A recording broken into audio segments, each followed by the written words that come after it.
Hello mga kasangga, na-realize ko na parang sa buhay natin, parang may mga pagkakataon na parang feeling natin, parang walang nangyayari. Para bang pakiramdam natin na parang ang bagal lang ating somehow yung progress sa gusto nating mangyari.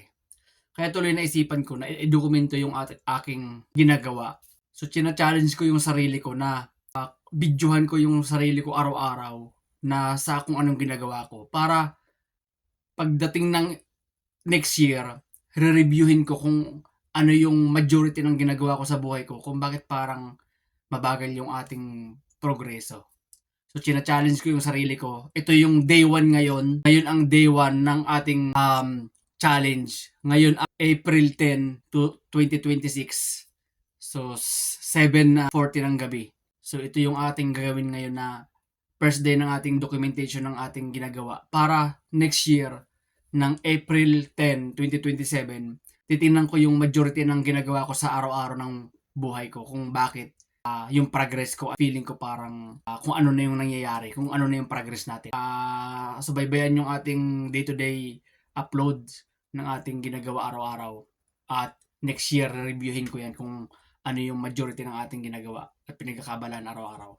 Kung yun lang tayo nagkita, ako si Jumil, isa akong machinist. Bakit ko to sinishare sa'yo? Naniniwala ako na ang buhay natin ay napakahalaga na may ginagawa tayong nagpa-improve sa ating buhay para mabago pa yung ating buhay. Lalo tayong mag-adjust at maging aware sa mga nangyayari sa ating buhay. Ang kalaban kasi natin dito yung mapigilan na tayong huwag mangarap eh. Kalaban natin yung ganong pakiramdam. Palagan natin yun. At naniniwala ako na sa buhay natin, basta ginagawa natin yung tama, makakarating din tayo sa ating gustong gawin sa ating buhay. So, kaya dyan ka sa ating group sa KAUPH, yun ay samahan ng mga Pilipinong malalakas ang loob at may malalaking pangarap. Kasangga, huwag kang mawala ng pag-asa. Diretso lang tayo sa ating buhay dahil makakamit mo rin yung ninanais mong mangyari sa iyong buhay. At ngayon nga, pupunta tayo sa song practice ng choir. So, 7:40 na. Pupunta tayo ngayon sa song practice kasi nag-join tayo sa choir every Sunday ng gabi. Kaya punta tayo ngayon. Nauna na ngayon yung mga bata at si Kati, ang aking asawa, at susunod ako kasi galing pa akong trabaho. So tara, samahan mo ako. Let's go. Nandito na nga tayo kasangga sa may bahay ng ating pagsusumpractisan. Practice muna tayo ngayon. Mag-alas 8 na rin ng gabi. Tara sa loob. Hello mga kasangga. Dito na tayo sa practice. At nag-practice na tayo ng kanta. Unison yung first, second, and third. Okay. Practice tayo ng kanta ng ating araw sa Sunday hymns. Nandito na tayo sa song practice. Hello mga kasangga. So natapos na nga tayong mag-song practice sa ating practice para sa linggo na So pauwi na tayo ngayon sa bahay.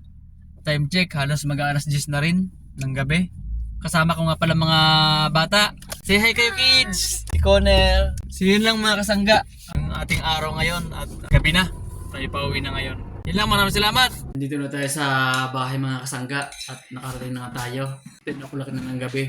At yun yung papahinga na rin. At bukas may pasok ako ng umaga. Sabado bukas pero overtime ko dahil may pasok tayo bukas ng umaga. Yun lang mga kasangga. Yun ang ating activities ngayong araw. Ngayong inabot na tayo ng gabi. At nag-ice cream muna pala kami ng sakon. Ice cream muna kami. Anong flavor niyan? Cookies and cream. Say hi sa mga kasangga. Hi! Yun lang. So please follow, share, and subscribe para updated ka sa ating mga bagong ipopost na video. Yun lang mga kasangga. Ito nga pala si Connell. So yun lang. At mag-comment ka na rin dyan kung ano yung gusto mong sabihin sa ating mga binibigay ng mga valuable na content, our daily vlogs. Yun lang, maraming salamat. Jumil Ignacio, hanggang sa muli, bye-bye.